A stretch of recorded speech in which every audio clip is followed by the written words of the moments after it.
প্রিয় দর্শক, আপনাদের সবাইকে স্বাগত জানাচ্ছি এনটিভির প্রতিদিনের আয়োজন স্বাস্থ্য প্রতিদিন অনুষ্ঠানে। আপনাদের সঙ্গে আছি আমি ডাক্তার সানজিদা হোসাইন।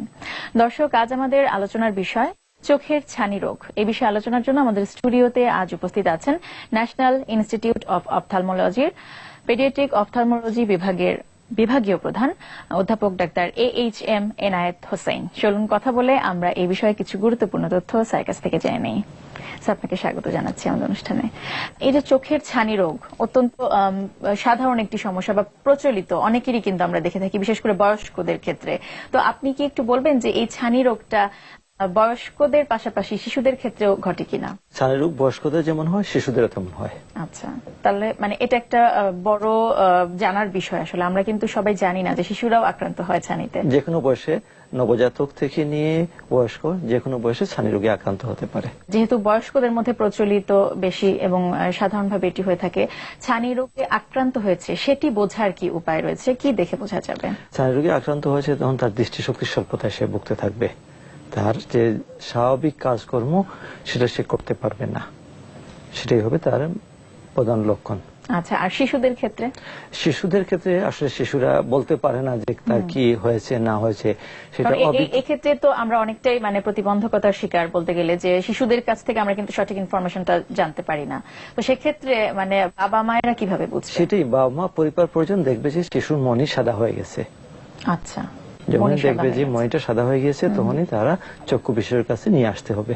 যখন আপনাদের কাছে শিশুটিকে নিয়ে আসছে, প্রাথমিকভাবে আপনাদের করণীয় কি থাকে? কিভাবে চিকিৎসা করেন? শিশুর যদি ছানি রোগ হয়ে থাকে তাকে চিকিৎসা অস্ত্রোপচারের মাধ্যমে, অপারেশনের মাধ্যমে করতেই হবে। অপারেশন ছাড়া এর আর দ্বিতীয় কোনো বিকল্প নাই, এবং সাথে সাথেই করতে হবে। কারণ এই ছানি রোগ যদি নির্দিষ্ট সময়ে শিশুদের অপারেশন না করা হয় তাহলে পরবর্তী সময়ে তার দৃষ্টি পরিপূর্ণভাবে লাভ করবে না। অপারেশনের কথা শুনলে কিন্তু অনেকেই মানে বিশেষ করে বাবা মায়েরা বাচ্চাদের ক্ষেত্রে একদমই অনীহা দেখায় এবং প্রথম থেকেই তারা একটা ভয়ের মধ্যে থাকে, ভয় কাজ করে।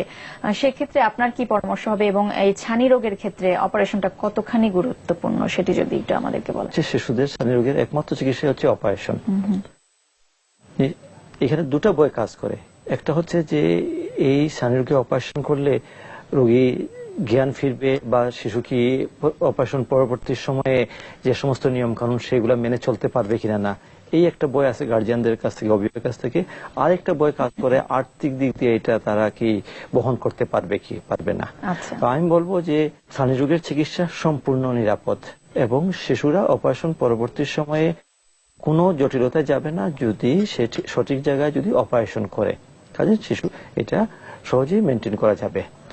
আর যেটা হচ্ছে আর্থিক সামর্থ্য নিয়ে, যদিও শিশুদের চোখের চিকিৎসা ব্যয়বহুল, কিন্তু সরকারি এবং বেসরকারি সাহায্য সংস্থাগুলো, যে আমাদের যে স্বেচ্ছাসেবী সংস্থা রয়েছে, তাদের মাধ্যমে আমরা অত্যন্ত স্বল্প মূল্যে, কোনো ক্ষেত্রে বিনামূল্যে আমরা চোখের অপারেশন করে দিতে পারি।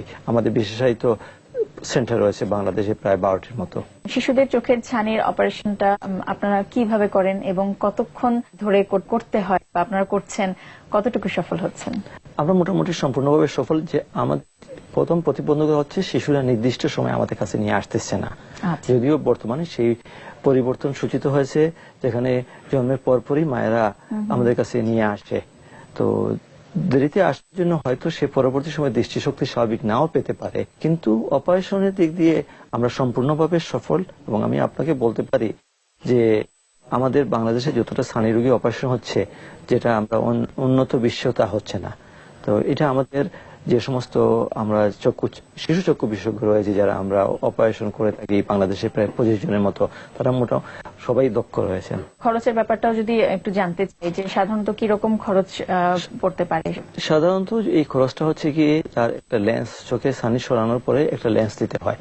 আমরা যেহেতু শিশুরা অনেকদিন বাঁচবে, সেই জন্য আমাদেরকে অত্যন্ত মানসম্মত লেন্স দিতে হয়।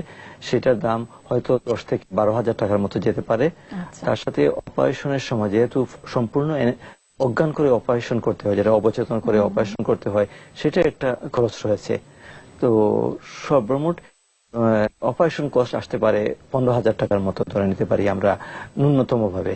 খুবই কমের মধ্যে সেটি সম্ভব হচ্ছে অন্যান্য দেশের তুলনায়। অবশ্যই সেটা অন্যান্য কথা হচ্ছে। এবং আমাদের যেটা সুবিধা হচ্ছে, আমাদের যেগুলো সাহায্য সংস্থা রয়েছে, অরবিস ইন্টারন্যাশনাল, সাইট সেভার ইন্টারন্যাশনাল, তারা সরকারি হাসপাতালে করতেছে, সরকারি ব্যবস্থাপনা তারা ব্যবহার করতেছে এবং এই লেন্স এবং অন্যান্য সাপোর্টটা তারা দিচ্ছে।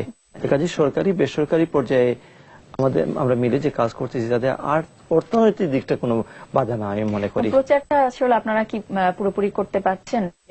যারা লো সোশিও ইকোনমিক কন্ডিশন থেকে যারা আসছেন, যারা দরিদ্র জনগোষ্ঠীর মধ্যে আছেন, তারা যে এই সুবিধাটা পাবে সে সম্পর্কে কি তারা আসলে জ্ঞাত আছে কিনা? আমাদের যে সমস্ত পরিসংখ্যান দেখা যাচ্ছে যে শিশুদের ছানির রোগ সাধারণত দরিদ্র জনগোষ্ঠীতে হয়, শতকরা 90% দরিদ্র জনগোষ্ঠীতে হচ্ছে। তো আমরা প্রচার প্রচার চালিয়ে যাচ্ছি, হয়তো শতকরা 100% এখনো সফল হয় নাই, কিন্তু আমরা অনেকভাবে সফল হয়েছি। প্রথম কথা হচ্ছে আমাদের একটা খুবই সাফল্যজনক আমাদের একটা কর্মসূচি রয়েছে বাচ্চাদের, যেটা বলছে ইপিআই প্রোগ্রাম, যেটা আমরা শিশুদের টিকা দান করে থাকি।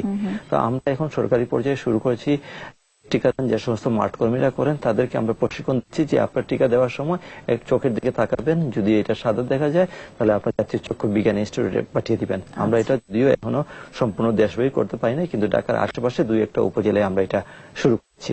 এটা খুব ভালো একটি উদ্যোগ, আশা করি এদিকে আপনারা অনেক সফল হতে পারবেন। আরেকটা জিনিস আমি যদি একটু জানতে চাই যে স্যার, শিশুদের চোখের ছানির ক্ষেত্রে অপারেশনের পরে ফলো আপের জন্য আপনাদের কাছে ঠিক কখন আসার আপনার পরামর্শ দেন, কতদিন ব্যাপী হয়ে থাকে সেটি? শিশু চক্ষু রোগের গুরুত্ব সেটা ফলো আপ একটা বিশেষ ভূমিকা রাখে।